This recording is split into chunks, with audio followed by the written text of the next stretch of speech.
If you've been going around the good old internet looking for the right podcast to fulfill your New York Yankees needs, well, I'll be the first to deliver the good news to you. You have found it. Here on Yapping Yankees with me, your host, Mike Scudero, you and I will be discussing the latest news, takes, and talk throughout the entire Yankee universe.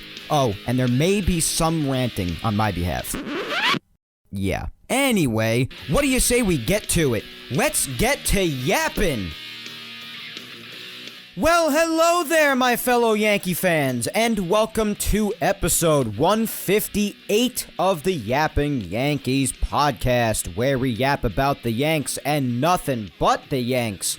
As always, I am your host, Mike Scudero, here on October the 9th, Sunday, 2022. How the hell are you, my friends? Are you ready for the playoffs?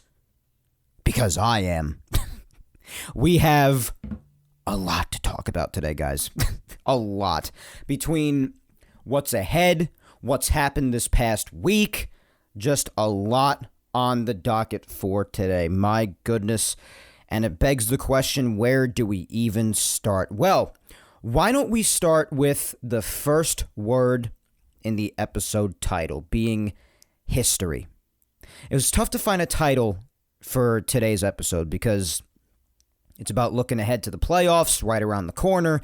It's about talking about what happened this past week with Aaron Judge and just everything that's going on with history being made and what's ahead. So just history and playoff time, because that's literally where we are right now, sandwiched right in the middle of those, right? So speaking of our beloved King, Aaron Judge, he did it, people. He freaking did it. He hit 62 damn home runs in 2022. He did, after it was getting a little nerve-wracking for some people. I mean, you could hear it with every single at-bat, whether he was in Yankee Stadium or Toronto or Texas. It didn't matter. Everybody was on edge because every single at-bat, whether it be on the road or at home, especially at home, it sounded like it was a World Series environment. It was crazy. And Judge even himself admitted the pressure being there a little bit. I mean, how could you blame him? We already knew that.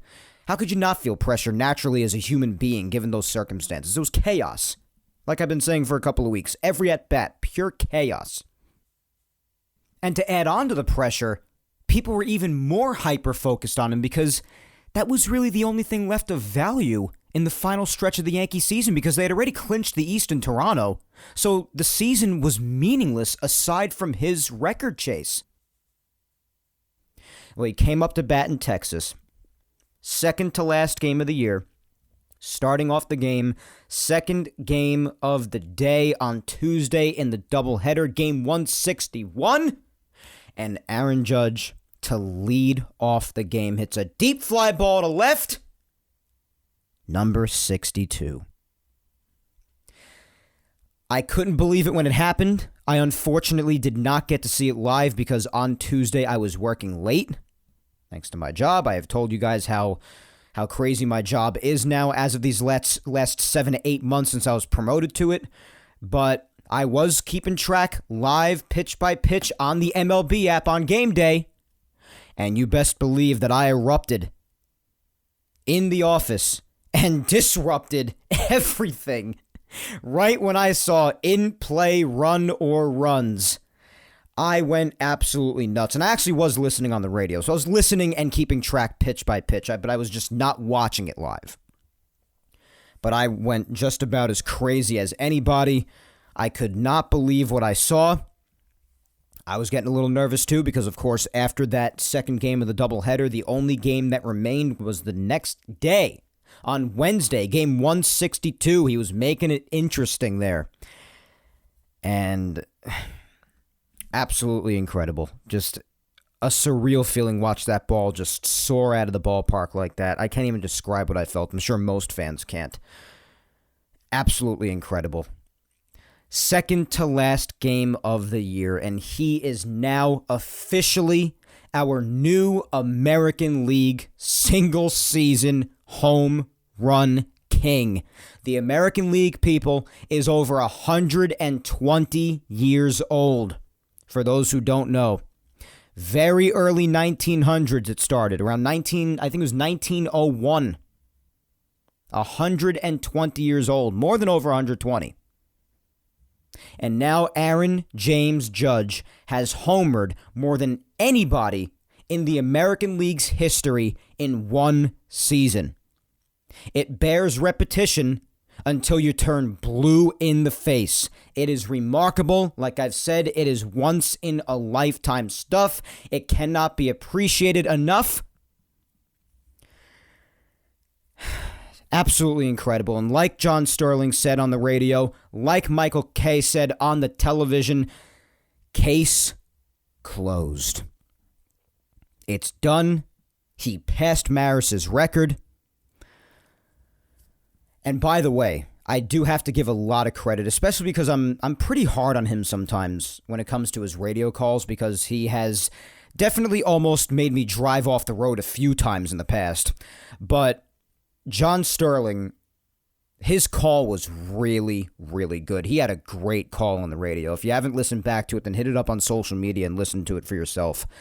But he had an incredible call on the radio for this call, and I'm very happy that he was still around to do it because it's worth it.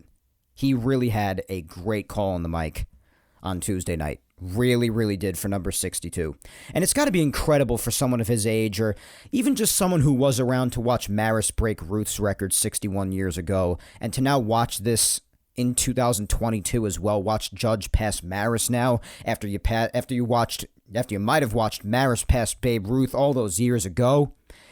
It must just be an incredible experience. I mean, that doesn't even begin to scratch the surface, I imagine, but it must render anybody speechless to have experienced both of those things. Incredible. Absolutely just, there are no words. There are no words. It results in me and a lot of other people often reusing words or just trying to search for the right one, but for something like this, you just run out of words eventually because there aren't enough words in the language to properly portray how remarkable this is. And listen, like we hit on last week, this conversation inevitably pops up whenever we discuss this. It's unavoidable. But like we hit on last week, and like countless people have hit on for weeks and weeks and weeks now amidst Judge's chase, if you care about steroids, I mean, listen, regardless of whether or not you care about them, despite Bonds being the all-time single-season home run king with 73 still, in your mind, Judge may even be your king overall as the first clean player to pass Maris. He might be your personal home run king, even more so than Bonds. And like I said, I discussed this whole thing last week. I did. I hear both sides of it. When they say, oh, whether you like it or not, in the history books, Bonds is always going to have 73, and he's always going to be the single-season home run king, let alone the all-time home run king, period. And that's fine, because that is the objective truth. I mean, whether or not it has an asterisk after it or whatever you want, Barry Bonds is always going to be in the record books with the most single-season home runs. And Judge falls 11 home runs short of that. But if personally, from your perspective, and I'm not going to crap on you if you feel this way, everybody's entitled to their own thoughts and feelings on the matter. I know how touchy a subject steroids is. But he may be your clean home run king. Well, he is your clean home run king, and therefore he might be just your personal home run king. You might consider him the legit home run king for a single season. And if it is, good for you. I kind of hear both sides. I definitely think it should be acknowledged and appreciated the fact that he is the player who's clean to hit the most single-season home runs, because that is the objective truth. But I also understand that, also objectively in the record books, Barry Bonds is the single-season home run king. But I'm just saying, if you do care about that sort of a thing with steroids, and you consider whoever's clean to hit the most home runs your home run king, then Aaron Judge is your single-season home run king. And congratulations to you. Again, I'm not going to crap on you. But regardless of how you feel on it, I hit on how bitter and jealous people are talking about this sort of a thing last week, and I just still have no patience for it. But people need to learn to put that aside and appreciate the greatness that you are witnessing this year. I don't care who you're a fan of. I don't care how much you hate the Yankees. I don't care. If you don't have it in you to appreciate what we have witnessed this year, from an objective point of view in baseball, Yankee fan or not, I question your love for this great game. You can hate the Yankees all you want, but I question your love for the game if you cannot acknowledge the greatness we have witnessed.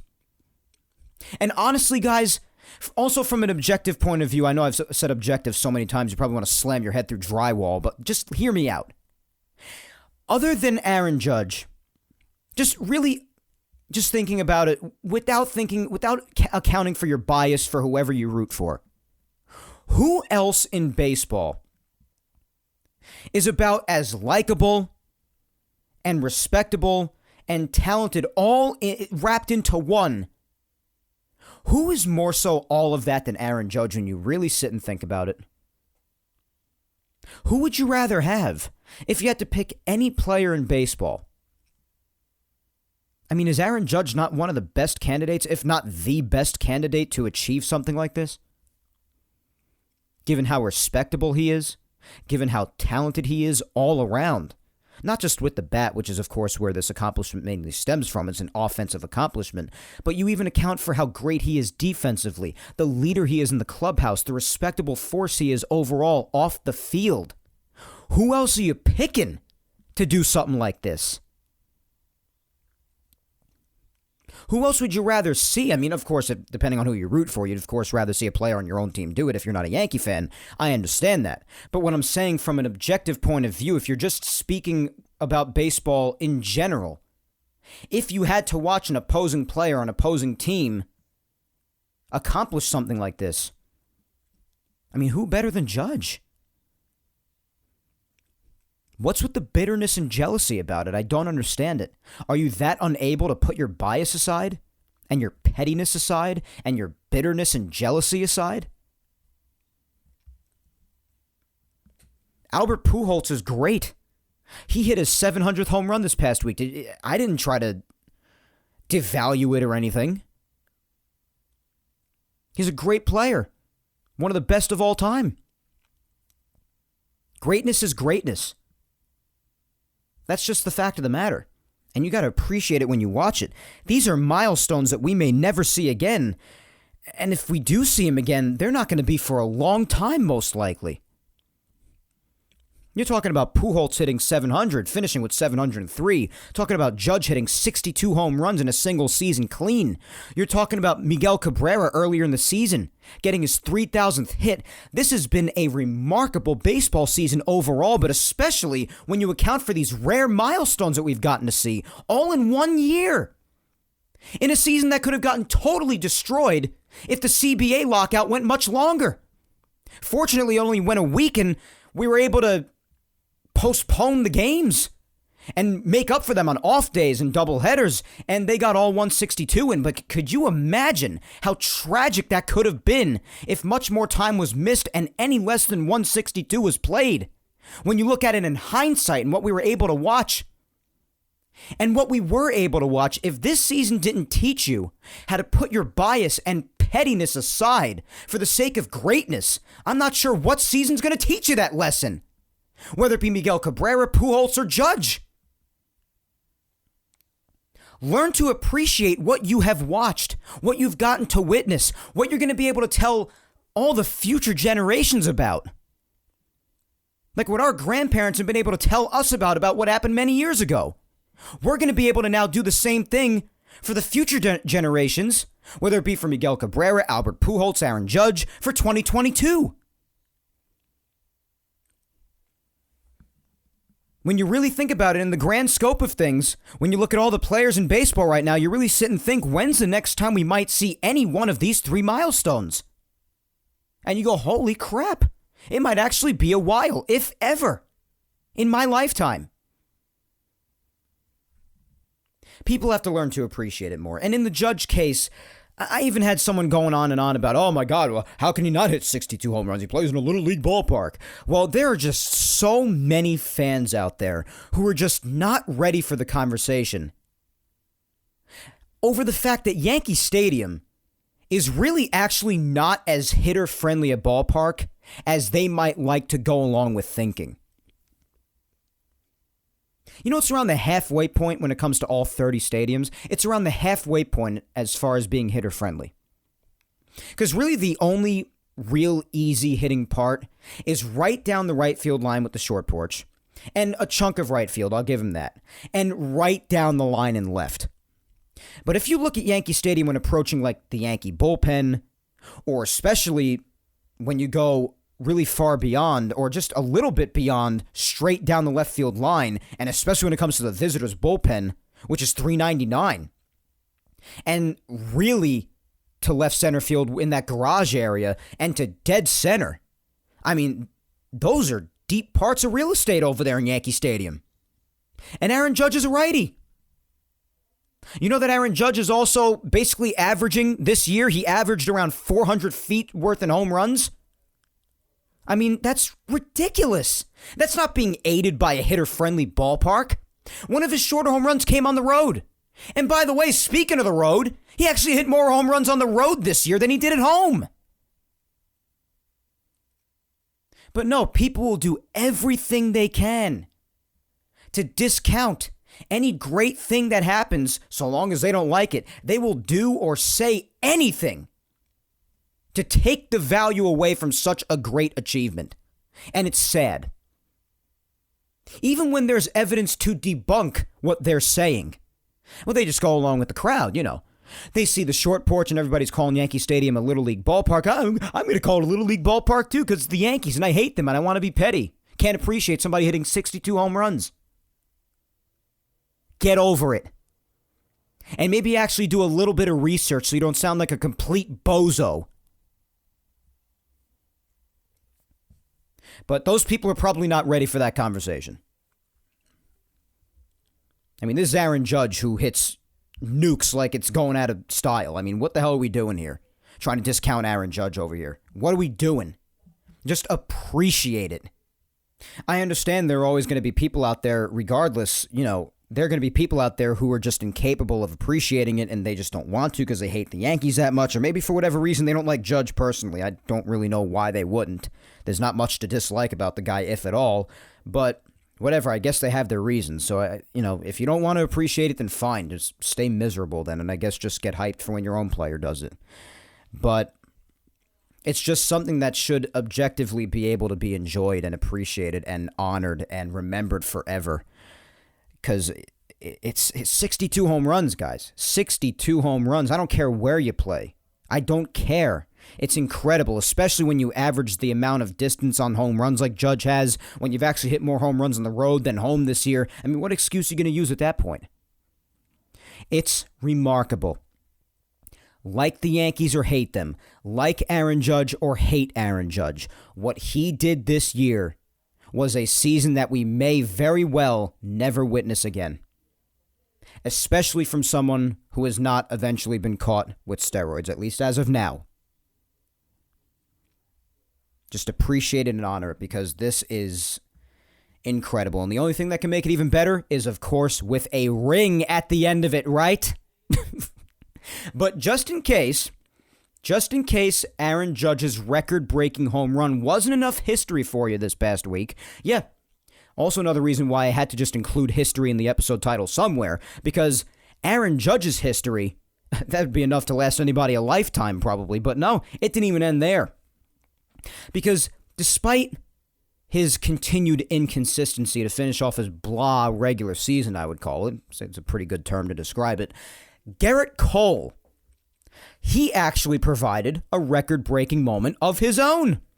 And it's also very impressive in its own right. Because Garrett Cole, in his final start of 2022 in Texas, also broke the Yankees single-season strikeout record.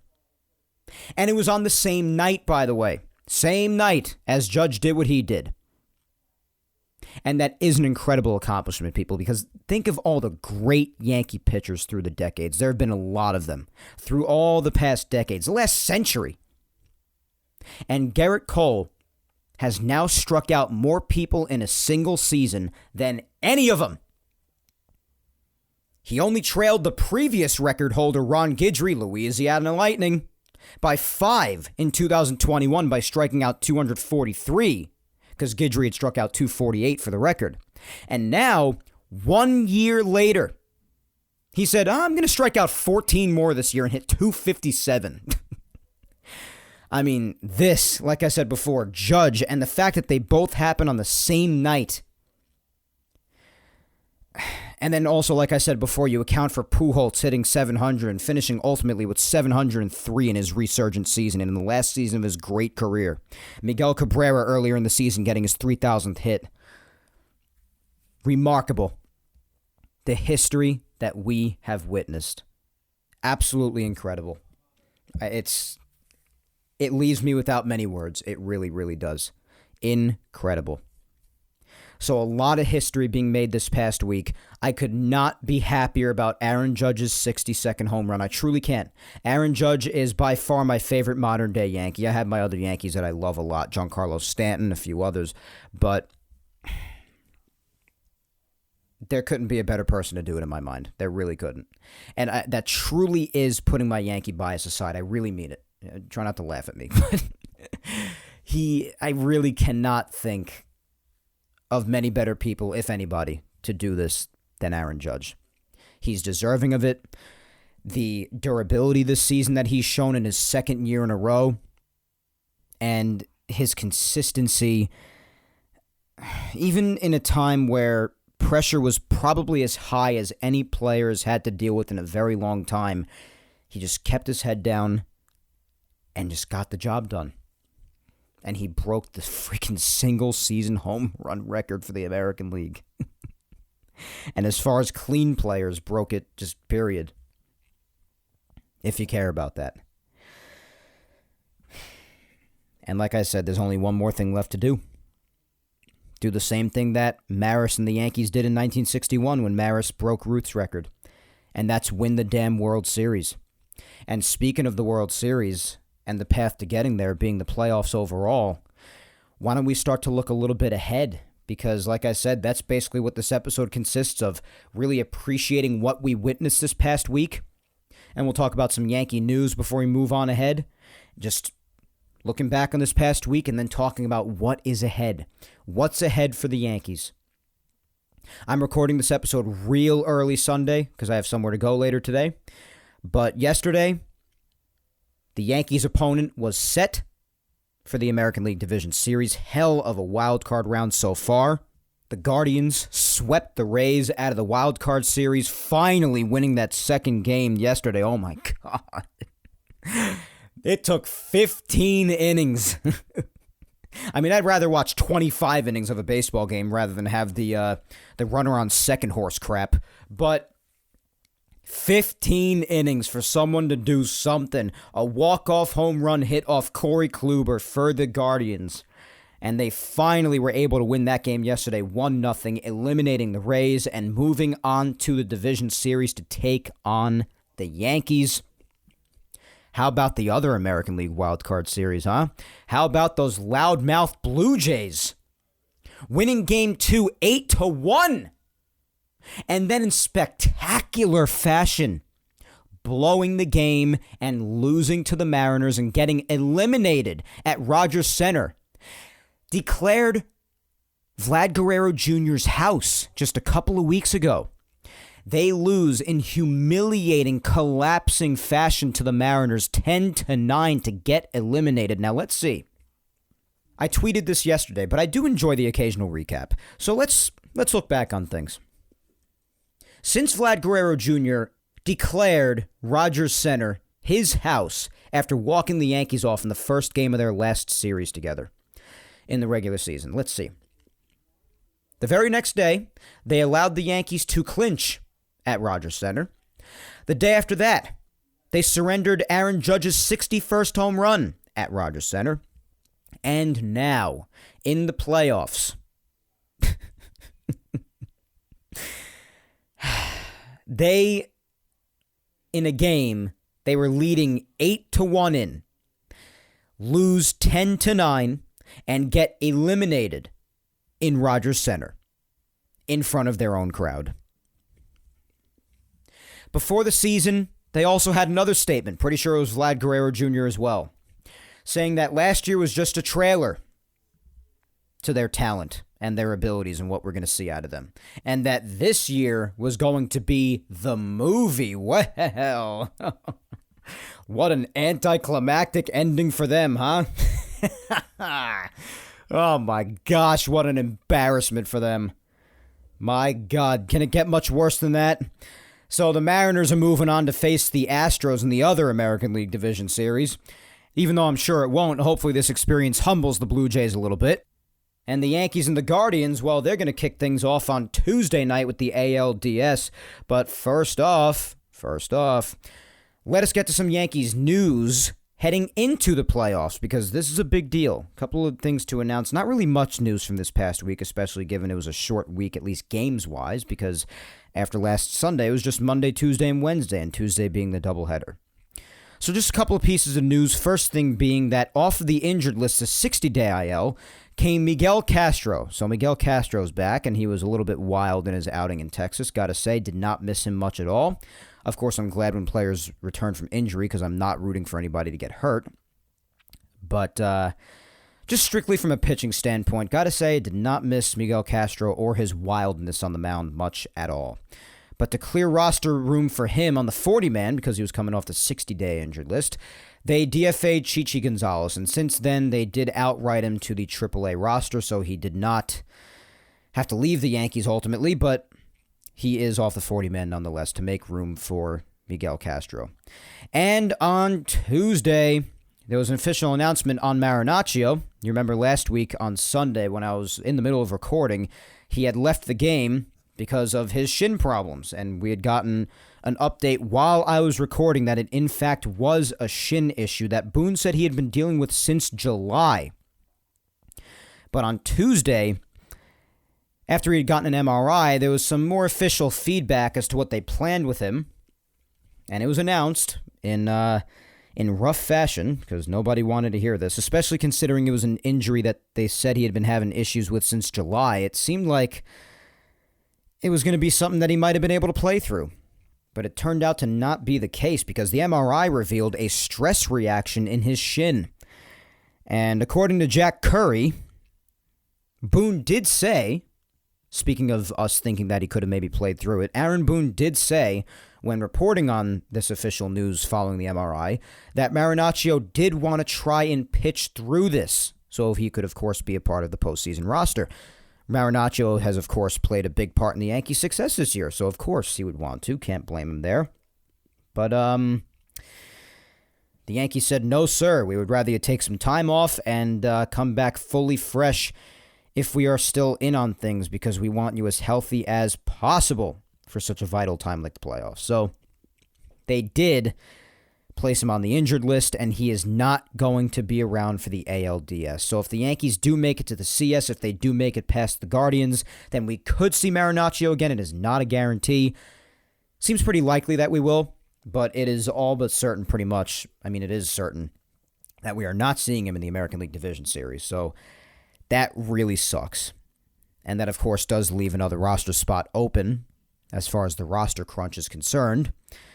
So we'll see how they use that spot, since Marinaccio will not be able to be used. And they did put up a stat after announcing this news just to emphasize what we already know about how big of a part Marinaccio has played in the success of this team for the vast majority of the season. And that stat was that in his last 40 innings, Marinaccio had a 1.13 ERA. 1.13. Yes, you heard me correctly. 1.13. Terrific. I mean, he's had a terrific season out of that Yankee bullpen. Outstanding. Came out of nowhere this year and ended up being a really big piece out of that pen. Eating up a lot of vital innings, getting out of some big jams, and just doing an amazing job, genuinely, for the bullpen, especially in times where it was struggling, and the bullpen did have its spurts of time, even heading up towards the end of the season, where they struggled. And when Marinaccio was around, at least, because he did miss some time due to injury, he really helped stabilize things out in that bullpen as best as he could, and he did a great job at it. Just really, that stings to miss him, really, for the ALDS. And if the bullpen really does happen to fall apart and, God forbid the worst happens, then you're going to look to missing guys like him. Missing guys like Michael King. Michael King may have gotten hurt months and months and months ago, but I think it's safe to say that he is forever in the minds of us Yankee fans because they miss him. He was doing an outstanding job. He got hurt, and now for the American League Division Series, you're out another crucial arm in Marinaccio, so that really stinks. It really, really does. Really sucks. Abreu, though, Albert Abreu, did replace his spot on the roster. I'm hoping Abreu, I don't know. Abreu wasn't brutal, but I just didn't trust him in big situations. He seems to get wild a lot of the time. I don't know. I'm not really that comfortable with him making the playoff roster, if he does make it. But like I said, it does give the Yankees a little more wiggle room to include somebody on the roster that maybe they didn't plan on including prior to Marinaccio's injury. But now that there is a spot open due to Marinaccio not being able to be on the ALDS roster, maybe someone like Abreu does sneak in, or maybe someone like Chapman as opposed to, as I would be to that, as I said last week. But at least right now, when Marinaccio got hurt in the last few games of the season, Abreu replaced his spot on the roster. And that's really all the Yankee news from this past week, guys. That's really all. So what do you say we go right to weekly recap, since we basically talked about everything good that happened this past week, all the crazy stuff that took place between history and all that good stuff. So why don't we get to the games that actually happened to end the 2022 season? Can you believe the regular season's over? Because I know I say it like a broken record. I say a lot of things like a broken record, but I cannot fathom that the regular season is over. Every year, I feel like April comes around, I blink a couple of times, and it's the first week of October. It really is amazing how time flies. But why don't we fly through time ourselves, huh? And go back to last Monday to recap the final week of the regular season in 2022 for those New York Yankees of ours. Yapping Yankees time machine, let's do it!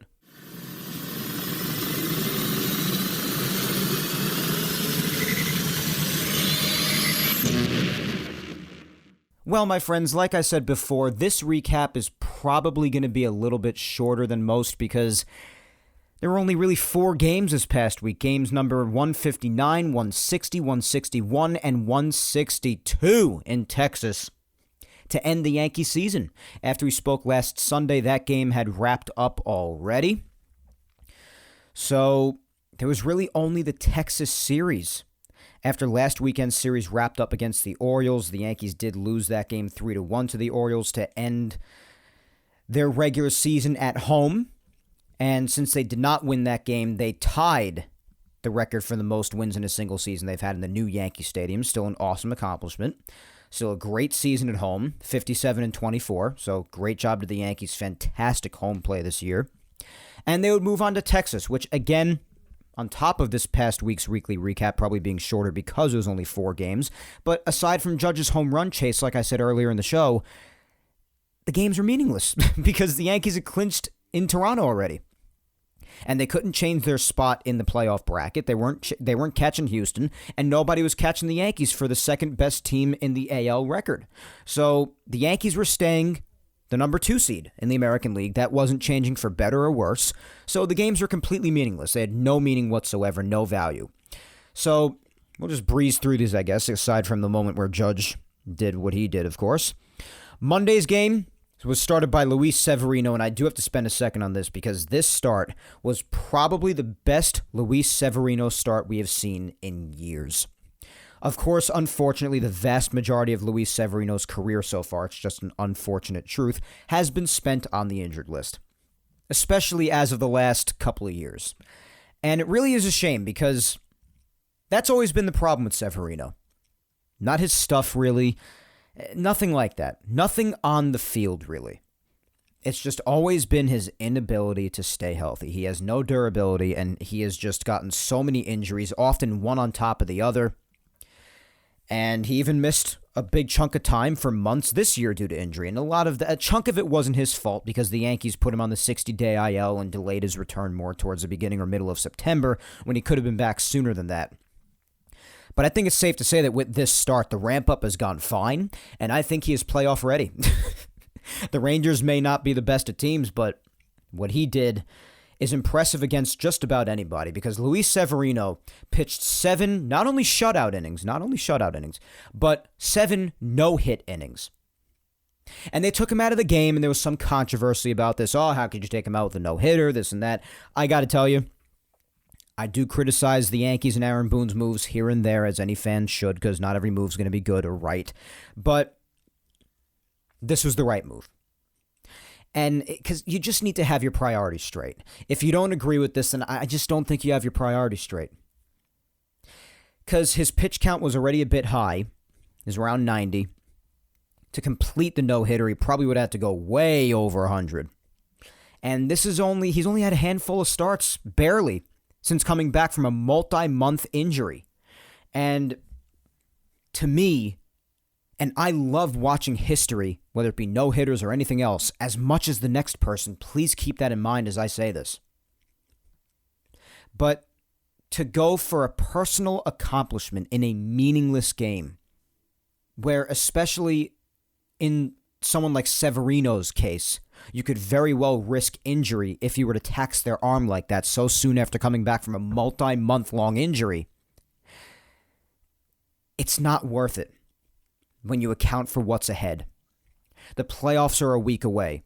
You're expected to play a vital role in this Yankee rotation not long after coming back off the injured list. You've already had a remarkable start as it is. You don't have to push it and risk anything bad happening right before the playoffs and really having it bite you in the ass when it really matters. Because in this game, it didn't matter. Meaningless game. And yeah, it would have been great to see, guys. It would have been. And to be honest with you, given how Severino's stuff looked, I wouldn't be surprised if he had been allowed to go the whole way. I wouldn't have been surprised if he actually did it. And they even asked him afterwards, of course he's going to say this, but they even asked him later, if you were able to go the whole time, do you think you would have been able to do the no-hitter? He said 1,000%. And honestly, I don't fully disagree with that at all. As a matter of fact, I completely agree. His stuff was electric. He was pumping triple digits. His breaking stuff was incredible on his slider. His changeup was looking great. He had everything working. And if that's any sort of a version of Severino that we're going to be getting in the playoffs, this starting rotation's in good shape. The only thing that I feel they have to figure out more over anything, really, and it's pretty funny I have to say this considering who we're talking about, but I think it's just Garrett Cole having to get over his mental struggles when things don't go his way, or he starts to give up a walk or a hit or a run here and there and just prevent him from totally unraveling. I think that's the only thing that stands in the way from the Yankees' rotation being completely devastating. This was an amazing start for Luis Severino. I mean, to go into the playoffs looking to be in this kind of shape and this kind of form, you can't ask for anything more, really. You can't. A terrific start by Severino. 7 innings, only 1 walk. That was the only thing standing between him and a perfect game. No hits, 7 strikeouts. Just having the Rangers hitters be all over the place, not knowing what's coming or what to do. He had them searching for answers all night. All night. Really amazing start for Luis Severino. A lot of credit from me. I agree with the move to pull him early. As much as it sucks, it's a crappy situation to be put in. Even Boone said as much, and we all know that. And he and Severino are having a little bit of a dialogue in the dugout afterwards, or actually beforehand in the inning before he was taken out. And you saw Severino was fighting to stay in the game, but Boone probably explained to him, listen, we got bigger things ahead, just that sort of a thing, and eventually Severino came to understand. But I agree with the move, and even without talking about the move, phenomenal start for Luis Severino. Amazing. Pitched a complete gem. The only run that was allowed was charged to Miguel Castro, because he came in and was totally wild. So there was that. But that took place in the bottom of the 8th. and the runs scored on a ground out. Other than that, the Yankees did get 3 runs on the night. Top of the 5th, Kyle Higashioka got an RBI single. And let me tell you something. Last couple of weeks, Higashioka, I've been hard on him for the whole season, as have we all, because he deserves it. He's just done nothing offensively, and he's even had more trouble behind the plate than usual, but especially towards the beginning part of the season. But he's been swinging it lately, man. He is feeling it. And let me tell you something, that would be huge, especially, it is huge, especially given where we are in the season, right before the playoffs, heading into the playoffs, for this to be starting to happen now. This happened in the month of September for Glaber, too. You cannot find a better part of the season to heat up in than in September, heading into the playoffs. There's no better time than that. So Higashioka doing a great job here again, getting the Yankees on the board with an RBI single in the 5th, 1-0. Then top of the 8th, Marwin Gonzalez got a hold of one. Really crazy. Made it 2-0, solo shot for him. And then right after him, couple of batters later, my goodness, my boy, Giancarlo Stanton with his 30th of the year, a missile to left center field. And my boy seems to be waking up. When he's out there hitting these rockets to left center, it's a good sign. And it's more of a sign than we've seen at much of any time aside from his walk-off remarkable grand slam against the Pirates. But this is a good sign, and also what would come later on. This wouldn't be his last home run of the year, but this was number 30, up 3-0. Then the Yankees would allow that run. Miguel Castro would in the bottom of the 8th to make it 3-1, but the Yankees would win by that score, 3-1. The next day on Tuesday, like I had said, was the doubleheader. And the first game was actually a lot of fun because the Yankees were actually losing late and then were able to score 2 runs at the end to take a lead at that point and then win. On the mound for the Yankees in Game 1 was Jameson Taillon. He, especially at the beginning, more so than anything, and again in the 5th inning, just didn't have his best stuff. He was walking guys, just allowing really hard hits, whether they be outs or just actual hits. He just wasn't looking good, wasn't locating well. And his final line was 6 innings, 7 hits, 4 runs, and 2 walks, and only 5 strikeouts. So not a great start for Jameson. And I hope he can find his groove a bit more heading into the playoffs, because he's going to be the number 4 probably. And he is important. Definitely holds some importance, for sure, to say the least. As far as scoring, top of the 1st, Oswaldo Cabrera. My boy, I swear, this guy, I love Oswaldo. He's become one of my favorite Yankees.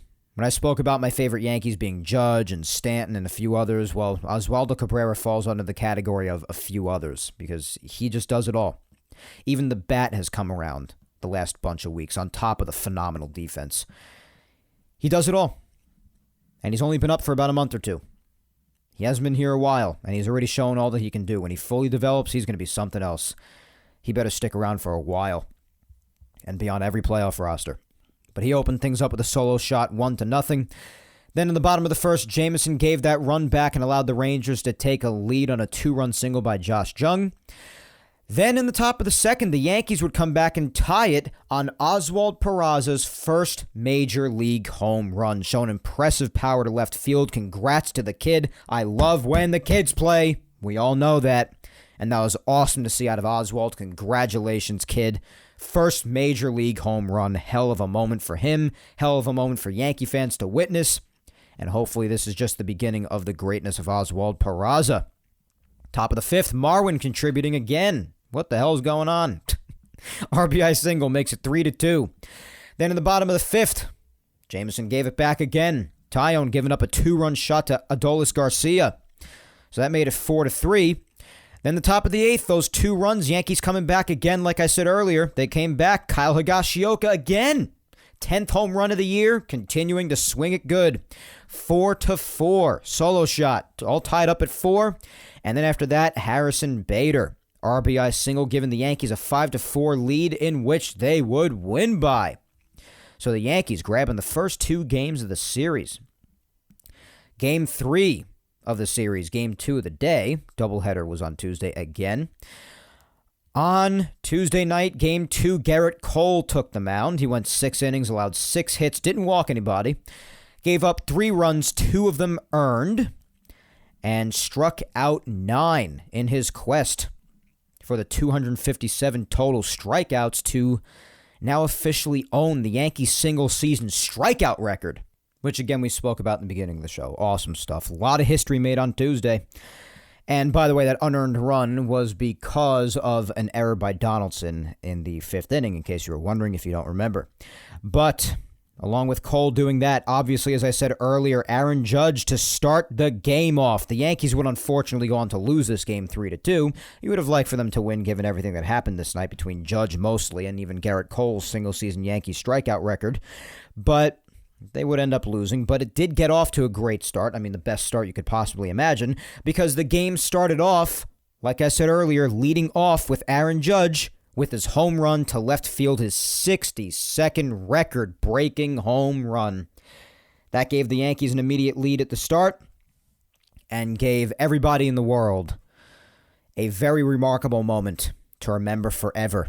As long as we live, I'm always going to remember this. I will be telling any sort of kids or grandkids I may or may not have in the future about this happening, and I can't wait to do so, because I've always had my future generations tell me great stories, whether they be in sports or whatnot, and at least sports-wise, this is going to be one of hopefully many great sports stories that I have to tell.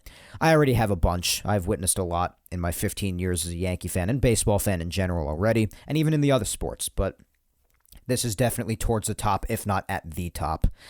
I never thought I'd see the day where somebody else, let alone a Yankee, especially a clean one, would break Roger Maris's record. I mean, it is...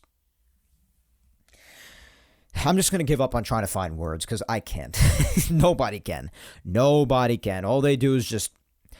They're only able to just soak in the moment and appreciate the greatness, hopefully, that they're seeing in front of them, if they're not a bitter, jealous fool, like a lot of people on social media and whatnot have exposed themselves to be. But nonetheless, Aaron Judge opening up this game with his home run that will live forever. And I do also have to give a lot of credit to the Rangers for going after Judge this series. Much like the Red Sox, they really went right after him more often than not. And I also have to tip my cap to the Rangers organization and their fans for letting the Yankees have their moment on the field, giving Judge a standing ovation. The Rangers really, whether it be the organization itself, the team itself, or the fans, all of them handled it with a great deal of class. Really respectable stuff. I got to give it to the Texas Rangers overall. Organization, team on the field, and fans. All of them. Really respectable stuff. I really appreciate that. So, nonetheless, that did open the game up and gave them an early 1-0 lead. Spoke all about Judge's home run already before. Bottom of the first, Garrett Cole, who, as we've seen in a lot of instances this year, has seemed to forget the concept of holding a lead. Definitely forgot that concept in this game. But he gave up a game-tying RBI single to Garcia, making it 1-1 right away in the bottom of the first. Top of the fifth. Remember when I said before, my boy Stanton, it was not his last home run over on Monday night? Well, I wasn't lying, because he went deep again here. Another great sign. 2 home runs in back-to-back days. So this is the dream if you're a Yankee fan, not only just in general if you just love him as much as I do as a player, but also in the sense that if this is truly, in fact, Stanton waking up just in the nick of time, again with the playoffs right around the corner, there aren't many other guys that you could get more excited for in waking up right now, because this is a guy, I don't need to tell you, you know if you've watched 5 minutes of him at his best. This is a guy that can take a team, lift them up, and put them on his back and run with them. I mean, if this is him waking up, if he is awake and just keeps with it in their time off waiting for the American League Division Series, this is going to be fun. A lot of fun. So, again, Stanton homering once again with his 31st home run. And I can't remember if I mentioned this last week or the week before that, maybe. But I'm going to mention it now just in the event that I didn't already. But Stanton, by the time the season ended, he probably missed about 50 or so games. I'm going to say around then. I'm going to check right now, but my point is, think about if Stanton played at least like 150 games. Damn near a full season. Just imagine it. And yeah, right here, he missed 52 games because he played 110. So he missed 52 games. And in 110 games, after missing about, give or take, I would say about a quarter of the season, the man still hit 31 home runs.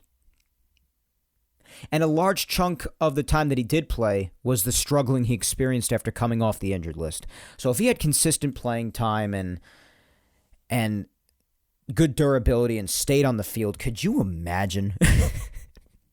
We really probably would have gotten the closest thing, if not better, to what Yankee fans experienced with Maris and Mantle in 61.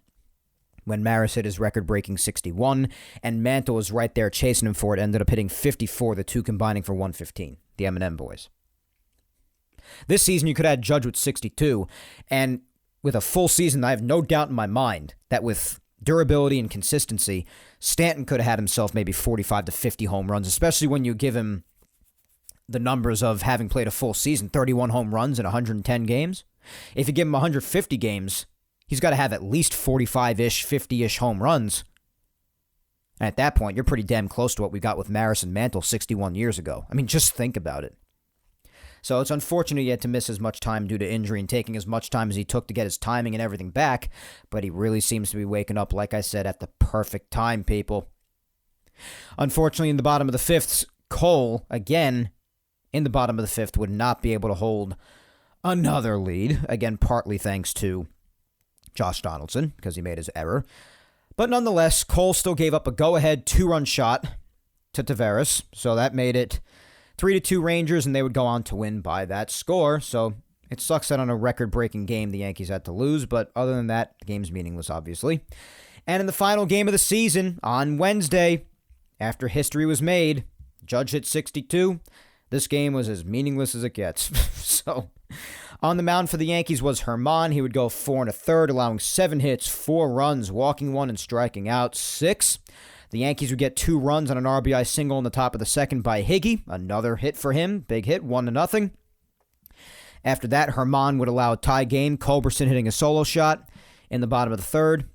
Top of the fourth, Jose Trevino ending his season on a high note with his 11th home run of the year in what was an incredible all-star season with the Yankees since he was acquired. A little bit after the season started, made it 2-1 solo shot. Herman gave that right back in the bottom half of the inning on Jonah Heim, hitting his 16th of the year, tying the game at 2. And they would score 2 more in the bottom of the fifth, the Rangers would, on an RBI double by Thompson and an RBI single by Marcus Semien. 4-2, Rangers win. Season over, people. It stinks the Yankees couldn't get to triple digits. They would finish the season 99-63, but hey, if it has to end on a number other than something in the triple digits, would you not rather have it end on the number of our great Aaron James Judge? I mean, come on. What other way are you going to have it after what he did this season? Nice commemoration to him, right? So that was the end of the season, my friends. As far as this weekend, what's gone on with Wild Card Weekend, like I said, as far as series that are already over, basically all of them are over except for the Mets and Padres, the last ones for today. Because in the American League, like I said earlier, the Rays got swept right away by the Guardians, and the Blue Jays, in spectacularly humiliating, collapsing fashion, blew an 8-1 lead at Rogers Center against the Mariners and would lose 10-9 and get eliminated. So the Yankees, when you think about it, they're the only AL East team left. That's it, because the Red Sox didn't make it, the Orioles didn't make it, and the Rays and Blue Jays didn't make it past the wild card round. The Blue Jays even worse after... I can't believe they blew that lead. Oh, God.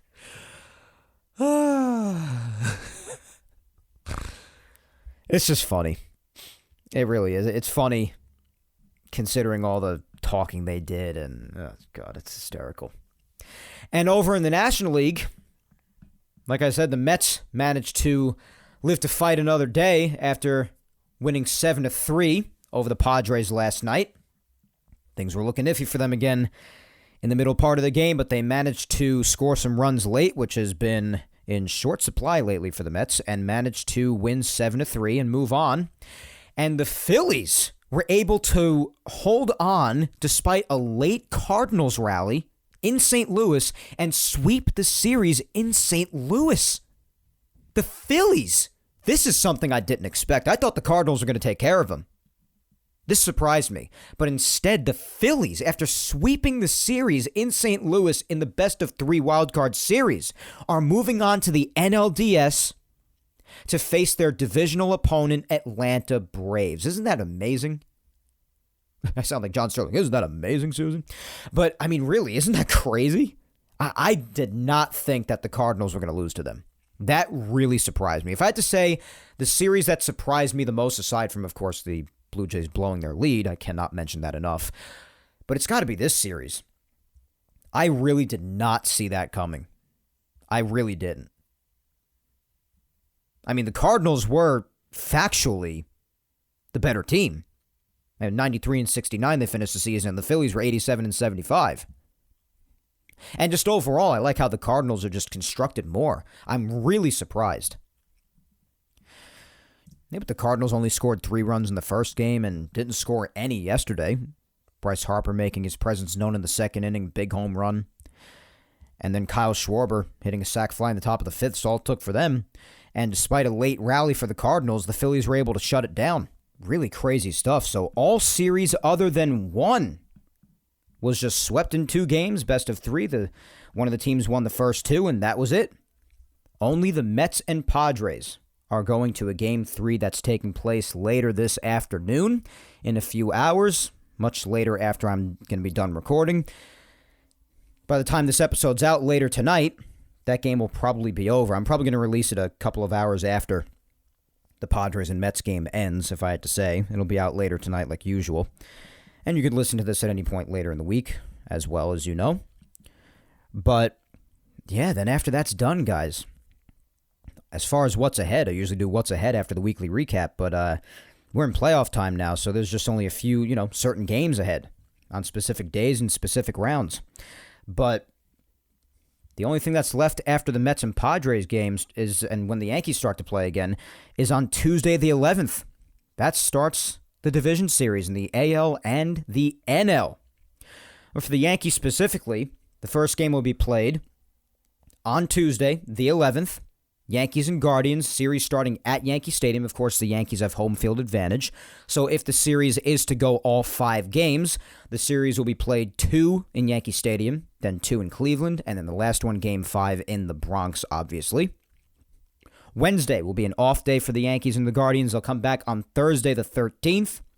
Friday will be an off day. Then they'll come back on Saturday, playing in Cleveland. The Yankees will be, the 15th.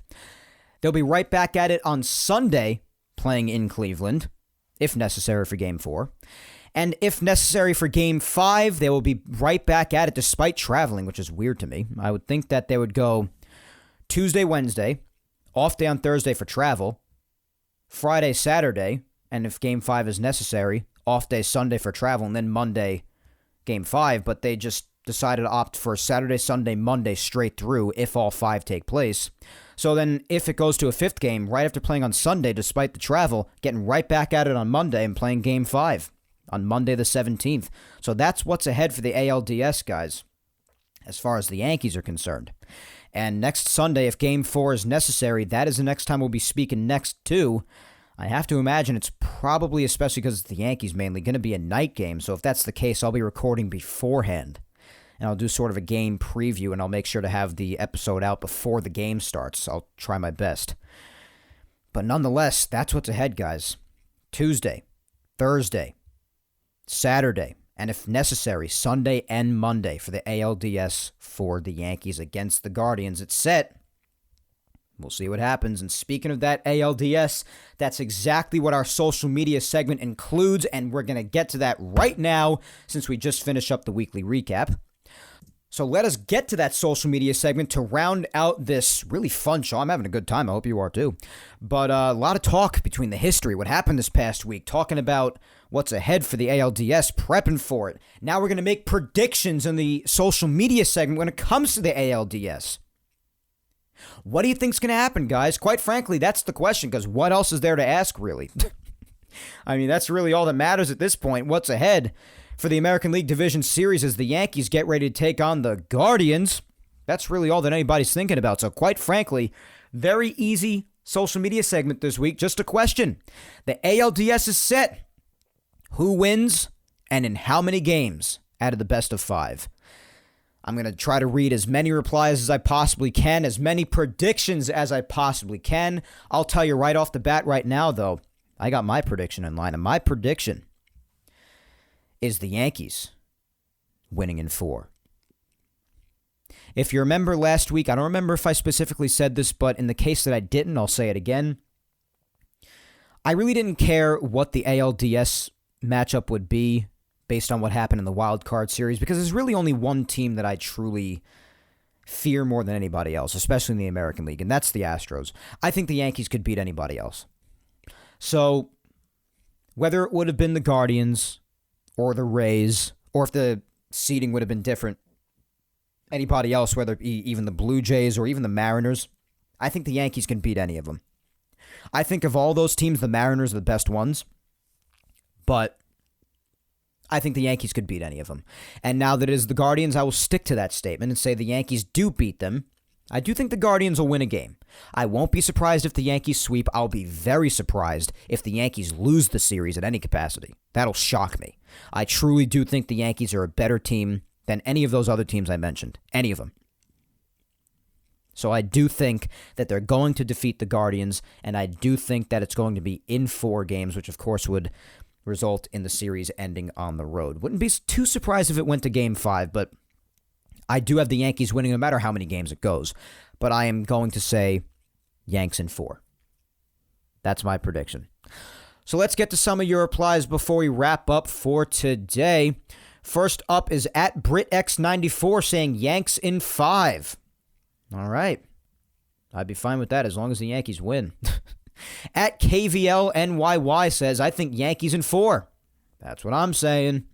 Rebecca at Peace Now for Life says, I think it'll be a tough series, but my prediction is Yankees in 4. Bring on the Guardians. Hell yeah. Hell yeah. Now that I'm scrolling, I see a lot of Yankees in 4. So I see a lot of people agree with me. At DFlex2123 says, I like the Yankees in 4. They have the better lineup and a good bench. Can line up their rotation. Expect the games to be close. Yeah, a lot of playoff games are close in general, so yeah, I wouldn't be too surprised if that were the case. So yeah, we'll see what happens. Yeah, definitely the Yankees have the better all-around team. They truly do. So that's why I'm saying objectively, if the Yankees did lose the series, I'd be genuinely surprised. I really, really would be. The Yankees are the better team, and they should, the operative word in the sentence being should, win this series. Next up, at Papa_Cole45 says Yankees in 5. All right, another Yankees in 5. Seems to be that or 4. Next is at NYY SportsFan96 saying, I think it could go 5 games with the Yankees winning. So another Yankees in 5. Okay. At Rebirth Chaos 09, my friend James says, I think the Yankees win in 4, but Cleveland pitching is pretty good. Yeah, the pitching is good. I do really like the kid Tristan McKenzie, who just pitched yesterday. I really like what he has. And they also tend to have some pretty good arms out in the bullpen. I do like Cleveland's bullpen especially. Especially their closer. That goes without saying. That's the main one that you're afraid to face if you're anybody, not even just the Yankees. But their closer is not to be trifled with. Emmanuel Clase. He throws in the triple digits and throws a cutter at that. And it's scary crap. It really is. Even in their rotation, though, of course, they have Shane Bieber, who the Yankees have knocked around on the big stage before, so it's definitely not impossible. Like I said, I really like Tristan McKenzie. Cal Quantrill's had a good year. Zach Plesac's just a psychopath, but mainly Shane Bieber and Tristan McKenzie. they just are really promising arms for me. Tristan McKenzie's 25 years old. He's my age. Really young, promising arm. Has had his good outings against the Yankees even. So they do have their good pitching, and they do have some arms out in the bullpen I like. Like I said, I love Clase. I like Karinchak. A few arms out there that I like. But yeah, that could definitely result in some pretty close games because, like you say, their pitching is pretty good. It is. So I'll give them that. And that's also why I give them at least one victory in this series, which is why I say Yanks in 4. But to those who say Yanks in 5, I wouldn't be too surprised. I wouldn't be too surprised because the main aspect of the Guardians that'll carry them is going to be their pitching. So you have no idea how much it takes in me to not say Indians because I'm just so used to saying it. Even ESPN the other night, by the way, I don't know how many people caught this. I know me, my mom, my girlfriend, we all caught it, my brother. We were watching, pretty sure when we were watching the Met game back on Friday, ESPN, on a lower third, they put up at the bottom of the screen, they said the Rays and Indians. They put Indians on the lower third. So everybody has trouble remembering sometimes that they're not the Indians anymore. So cut me some slack, okay? At Claw_in_motion says Yanks in 4. Agreed. At Crusaders BBNY says New York in 4. Another Yanks in 4. At Laura_Icemont says I think it'll be Yankees in 4. Cleveland is a sleeper team, so it will be a battle, but the Yankees will prevail and move on to the ALCS. I am in agreement. And the aspect of their team, in my opinion, that does make them a sleeper team again is, yes, they're pitching. So it's going to be interesting. At Eric Cop 21 says Yankees win it in 5. All right. Seems to be Yanks in 5 or Yanks in 4. At Noluk 11 says Yanks in 4. And so does at Bart. Is it Acasella? I'm sorry if I botched your name, Bart. But at Bart Acasella 1 says Yanks in 4 as well. At Nadav Isas is next, and he says Yankees in 3. Book it. So a Yankees sweep. All right. I appreciate the confidence. At NY Sports Fan 3150 says Yankees in 4. Another Yankees in 4. At Brooks_Doherty says Guardians in 4. Okay, we got a Guardians pick. Okay, mixing things up a little bit. I appreciate that. I'm okay with that. At NYY1523 says Yankees in 4. Yeah, so we've got it seems like the general consensus is the Yanks in 5 or the Yanks in 4. Got one Guardians pick, but it seems like in general people think Yanks in 5 and Yanks in 4. I think Yanks in 4. That's my personal prediction. We'll see. So let's do our final 2. I think I've read out enough already. I was able to speed run through this because it's a pretty straightforward question. All right, my girlfriend at Vic Salimo is next, and she says, I think the Yanks will win in 3. There may be some dead bats or maybe some rocky pitching, maybe some back and forth, but in the end, the Yanks will power through and take the series. So you got the Yankees sweeping as well, so we got a Yanks in 3, another one. I think it's more possible. I mean, listen, anything is possible, especially with the playoffs, but just in general, how hard it is to predict baseball. If you need anybody to just tell you how hard it is to predict baseball, just listen to a John Sterling broadcast. He'll tell you about 1,000 times. No disrespect, John. But anyways, it is that hard to predict the game, especially the playoffs. But I think if you were to predict what's more likely to see, whether it be dead bats or rocky pitching, especially because, the Yankees rotation for the playoffs is looking good. And the bullpen's shaky, but, they'll use their top-tier arms, and I think they'll get by fine. And the Guardians pitching, as we established, they do have some really good arms. So I think if you had to think about which one you're more likely to see, it's probably dead bats. Probably less offense. And in general, there's less offense in the playoffs always, so there's that too. But yeah, there could be. Or there could be some rocky pitching. Who knows? Like I said, you can't predict it. It ought to be interesting. And I do think it'll be a good series. I don't think it'll be easy for either side. But nonetheless, I have my prediction. You have Yanks in 3. Fair enough. Let's end off as usual, last but certainly not least, with my amazing mother, Julia Gina Scudero. And she says, I believe the Yankees will beat the Guardians in 5 games. It'll take all 5 because we all know our lovely Yankees always have to keep giving us a breakdown. Good luck, Yankees. Oh, God, I felt that in my soul. You couldn't be more right, Mom. That's probably going to be the case for that exact reason. They always love to make it interesting and make us want to jump off our roofs for sure. So I definitely understand that line of thinking. Love giving us a breakdown. My God, has there ever been a truer statement spoken? I'm not quite sure.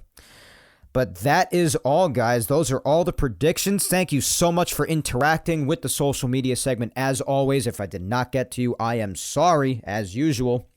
But I am fortunate enough to have a lot of people interact with the social media segments every week, so just keep on trying. I'm going to get to you eventually, all right?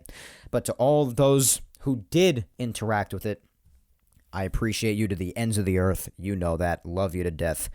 And just if you listen to this episode in general, I appreciate it. I appreciate a minute of your time. There are plenty of choices for podcasts or radio shows or especially just Yankee content, anything to listen to, and you chose to be here with my crazy ass.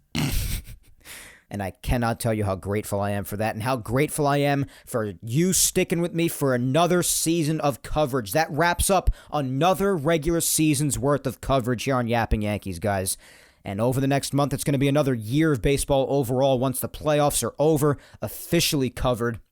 That makes May of 2019 and on. So 2019, 2020, 2021, and 2022, and all the craziness in between covered here in the last 3.5 years, give or take, of Yapping Yankees. A lot of fun stuff to cover throughout that time. A lot of fun stuff to cover today. A lot of stuff we're able to talk about. A lot of history being made overall this season, whether it be on another team or especially here on the same night with Aaron Judge, our king, Aaron James Judge, as he leads us into the postseason on the quest to number 28 in 2022, homering for his 62nd time on Tuesday night to lead off the second game of the doubleheader in the second to last game of the season. Immediately followed by Garrett Cole breaking the Yankees' single-season strikeout record. The season ending, and now as we march towards Tuesday, Game 1 of the American League Division Series, guys. And by the time we talk next, if the Yankees do manage to sweep the series could already be over by the time we talk next Sunday. So if the Yankees do sweep, then they will win on Tuesday, Thursday, and Saturday, because those are the days of the first 3 games. If that is to happen, or even if the Guardians are to do that somehow, which again would shock me to the ends of the earth, but if that is to happen, then by the time we talk next Sunday, then the ALDS will already be over, and we'll be getting ready for the ALCS. We'll have to recap all of the American League Division Series between the two teams, which no matter when it does end, we will do just that, whether it be next Sunday or the Sunday after that, in the middle of what will probably be the ALCS by then, regardless of who that may be. Now, as far as the start times for the games coming up this week for the ALDS, that has not been announced yet. So just hang tight and wait for the announcements from Major League Baseball. I assume you'll hear them on the radio, on television, in the newspaper if you still read that, or on social media, regardless of where you get your news from. You will hear about the start times eventually when time gets closer. We're still a little far out. They'll probably give those out after all of the wild card rounds are officially done with, mainly the Padres and Mets, because that's the only one left as of early here on Sunday. And as well as the rosters, because that has not been announced yet either.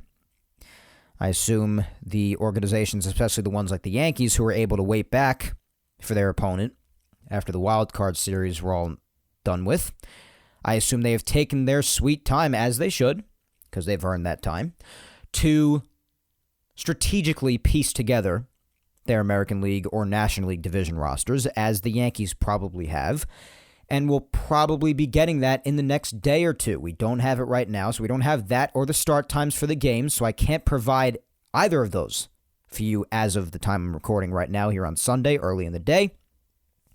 But those pieces of news will probably be coming out nonetheless.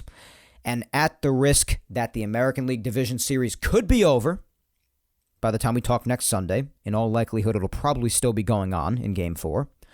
But at the risk that it ends before then, I just want to wish my boys the best of luck. I am praying to God Almighty in heaven that this is finally the year. I have my nerves and points of negativity from a Yankee perspective as far as what could happen in this postseason. But obviously, the fan in me is also staying with the utmost of confidence until there's no reason to be anymore, and hoping that this is finally the year that the Yankees capture their long-awaited number 28. And I know people in opposing fan bases probably want to punch me right between the eyes after saying that, with how long some of them have had to wait for the next title. And it's only been about 13 years for the Yankees. But in Yankee land, you got to understand, 13 years is a long time. So we're still waiting on that, and hopefully this is the year, led by Aaron Judge and others who are supposed to be leaders, of course, like Garrett Cole, etc. And hopefully this is the year that they finally do it all, because I've had enough of waiting. I've had enough of the heartbreak. I've had enough of every season ending with a rant on this podcast, because I'm disgusted with how things ended. I would like to end on a happy note. I would really very much like that. And I think that is just about as good a note as I'm going to end on in the final episode of Yapping Yankees before the 2022 playoffs. For the Yankees, at least. Because the playoffs overall for 2022 have already started. But the Yankees are beginning on Tuesday. And again, hopefully that is the first step to the ultimate goal after the greatness that we experienced this season. 99-win season, even though, especially given the first half, certainly could have been a lot more, but still finished with 99 freaking wins, appropriately Aaron Judge's number as well, winning the American League East and achieving all kinds of milestones that would render just about anybody speechless. And now we head towards the time that matters more than anything, and that is real October playoff baseball. And with that being said, my friends, that is all for episode 158 of Yapping Yankees today. Please remember to follow me on all socials if you do not already. My Facebook fan page is Mike Scudero NY. My Twitter is at Mike Scudero, and Instagram is at Mike Scuds97. Please be sure to subscribe to Yapping Yankees on all 4 of the platforms it's available on if you don't already. That would be YouTube, Apple, Spotify, and SoundCloud. And show your love on all 4 of them. Leave a like below if you're listening on YouTube, as well as a comment giving me your feedback. Leave a review on any of the other 3. And if you've missed any of the past Yapping Yankees episodes, do not fret, because you could listen to all episodes of Yapping Yankees from episode 34 up to episode 158 today on YouTube, and every single episode going all the way back to episode 1 up to 158 today are all available on Apple, Spotify, and SoundCloud. Once again, thank you 3,000 for listening to me yap today, my friends. As always, I have been your host, Mike Scudero, and I will talk to you next Sunday, October 16th, when I come at you with episode 159 of Yapping Yankees. And until then, you know the deal. Hang in there, be patient, stay safe, and let us all enjoy the ride for what will hopefully be a very enjoyable and memorable postseason in 2022 for our boys in pinstripes, starting with the American League Division Series on Tuesday against the Guardians. So one last time before the American League Division Series officially starts, let's go Yankees! Let's go Yankees! Let's go, boys. Let's win this freaking series. Go to the ALCS, go to the World Series, and do it all. can't freaking wait to talk to you guys next Sunday, my friends. Hopefully with a lot to be positive about and a lot to celebrate and look forward to. In the meantime, like I've gotten in the habit of saying, go ahead and kick life's ass this week, just like hopefully the Yankees kick the Guardians' ass this coming week. And next Sunday, we'll be right back here talking about our Yankees. Take care, everybody.